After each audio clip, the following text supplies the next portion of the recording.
How do I use the guided process to make sure that we're giving a tailored response, whether it's from a sales perspective or a service case perspective? And this actually makes it easier to onboard new employees. So if your organization is not using the guided processes today, certainly something to think about, whether it's at the account level when I'm onboarding a new customer and I want to interact with that customer and there's certain check-in points that we want to go through. That should be a guided process inside of the environment. Your sales pipeline, what is your living and breathing sales methodology? Can we create that and make that part of our everyday pursuit? So that way every question gets asked in every order, and we can ask our sales reps to stay inside of their lane throughout that process. Or customer calls in from a support perspective and they start the conversation with Joel, but they get disconnected and they call back up and they speak to Michael. They don't want to have to regurgitate everything that they've communicated to Joel to Michael. So can we deliver a consistent care approach to every engagement with our customer? And that's really what these guided processes are designed to do. So let's go ahead and take a look at that. So I'm going to switch back now to sales, and we're going to go back into that AdventureWorks account. And we're going to look at an opportunity.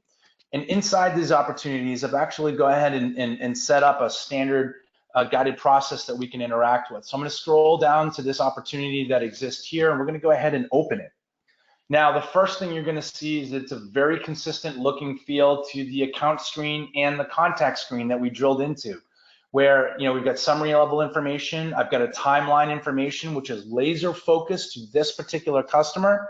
I've got any relationship activity that's going to show up here that may be important for me to interact with, as well as any contacts that we're working with, stakeholders, contacts at the account level, or sales team members that we may be extending this to.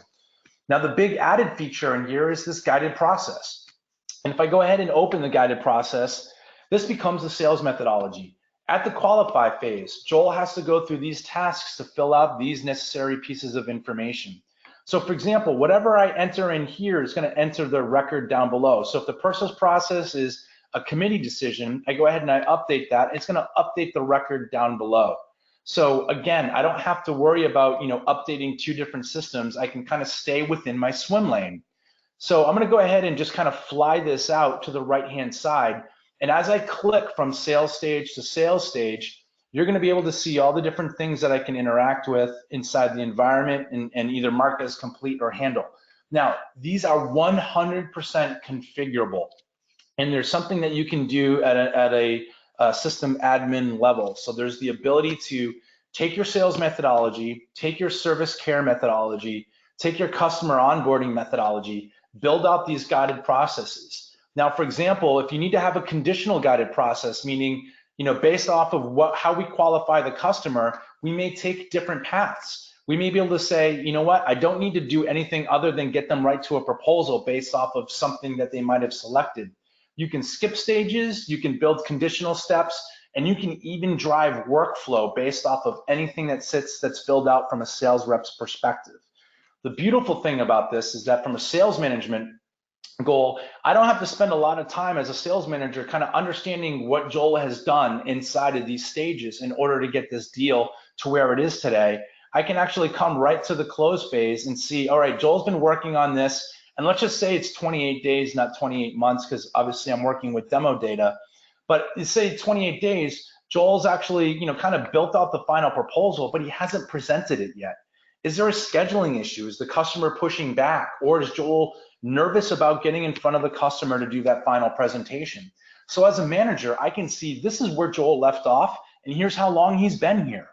Can I go ahead and help Joel? Can I coach Joel? Can I help bring him to the next level? So this allows managers to really kind of laser focus in on where their reps are with each individual pursuit, and allows them to kind of dive in and dive out of those. Now, the other great feature of this is if I go back to my kind of sales dashboard that we're looking at on this main page and open this up to view the records, here's a view of all the sales pipeline activity that's out there today that I might be managing. And I just click on the bottom piece of this, which is our close phase. So I want to find out what's going on with this deal. So this is, again, real world example, something I as a manager struggled with. What are my reps doing? What are they doing to get this deal closed, and where are they in the process? So I can click on that opportunity record. So going from a dashboard view to a subset within the pipeline to drilling into that opportunity to now seeing exactly where we are in the process. And again, it's making that final presentation. What's going on there? Is it a scheduling issue? Are they not communicating back? How is this going to affect our pipeline? So with a matter of a click or two, I was able to look and get a full story picture. Now I can work with Joel and understand how to kind of deliver this to the next level. So guided processes, I think, are a feature that some organizations are adopting, but they're not adopting it across the board. And I think there's an opportunity where you have a built process within your organization. This becomes a really powerful tool for you to go ahead and consider. The next area we're going to quickly touch on is building organizational charts. This is something that a lot of people ask for. You know, being able to build out a view of my customer, understanding who's the CEO and who reports to who, and understanding a lot of that information, including if you're using LinkedIn Sales Navigator, you know, getting to their LinkedIn information. So I'm going to go ahead and close this out, and we're going to just go back to our AdventureWorks account, and we're going to see right where this organizational chart sits. So we're back at the kind of main screen, and obviously we've got a couple of different contacts that sit here, but I want to understand who reports to who, and you know, who's going to be involved in the deal, and who I need to, you know, who reports to who, so I can manage that process more effectively. So up in the main title screen, you're going to see Open Organizational Chart.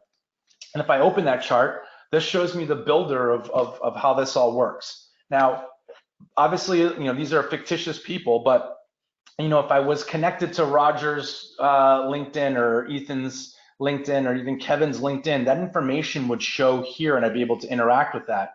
But I can go ahead and just, for example, click on Nancy, and I'm going to go ahead and open Nancy. You know, and maybe I want to move Nancy. You know, she doesn't report directly to Roger. Let's go ahead and change that, and she reports to Ethan.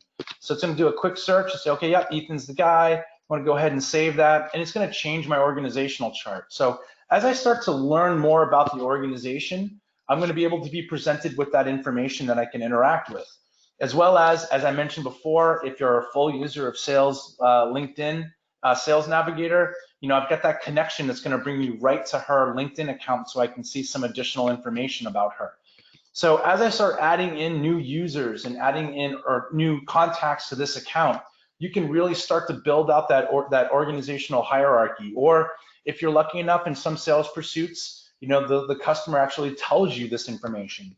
So once those contacts are in your environment, you can build this out and use this as a great tool to kind of help drive, you know, how you're managing your customer, you know, and who reports to who, and get a clean understanding of what the organizational hierarchy looks like at the account level.